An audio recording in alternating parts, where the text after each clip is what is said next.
Imagine you're on a game show and you can choose between two prizes, a diamond or a bottle of water. It's an easy choice. The diamonds are clearly more valuable. Now imagine being given the same choice again. Only this time you're not on a game show, but dehydrated in the desert after wandering for days. Do you choose differently?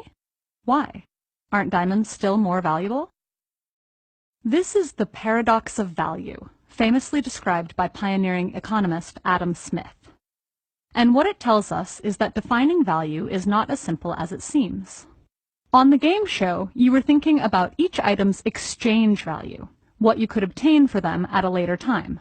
But in an emergency like the desert scenario, what matters far more is their use value, how helpful they are in your current situation.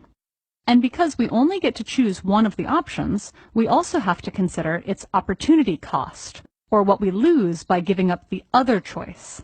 After all, it doesn't matter how much you could get from selling the diamond if you never make it out of the desert. Most modern economists deal with the paradox of value by attempting to unify these considerations under the concept of utility, how well something satisfies a person's wants or needs. Utility can apply to anything from the basic need for food to the pleasure of hearing a favorite song, and will naturally vary for different people and circumstances. A market economy provides us with an easy way to track utility. Put simply, the utility something has to you is reflected by how much you'd be willing to pay for it. Now imagine yourself back in the desert, only this time you get offered a new diamond or a fresh bottle of water every 5 minutes. If you're like most people, you'll first choose enough water to last the trip, and then as many diamonds as you can carry.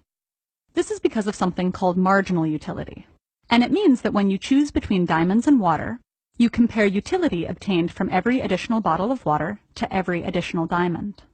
And you do this each time an offer is made. The first bottle of water is worth more to you than any amount of diamonds, but eventually you have all the water you need. After a while, every additional bottle becomes a burden. That's when you begin to choose diamonds over water. And it's not just necessities like water.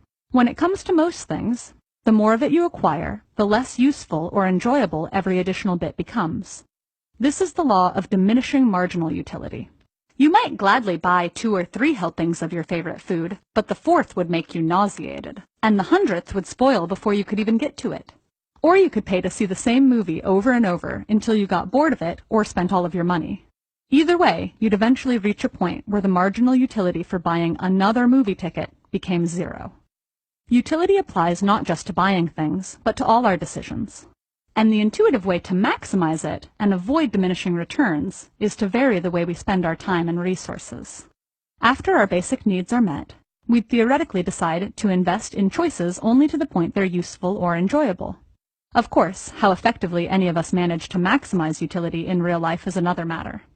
But it helps to remember that the ultimate source of value comes from us, the needs we share, the things we enjoy, and the choices we make.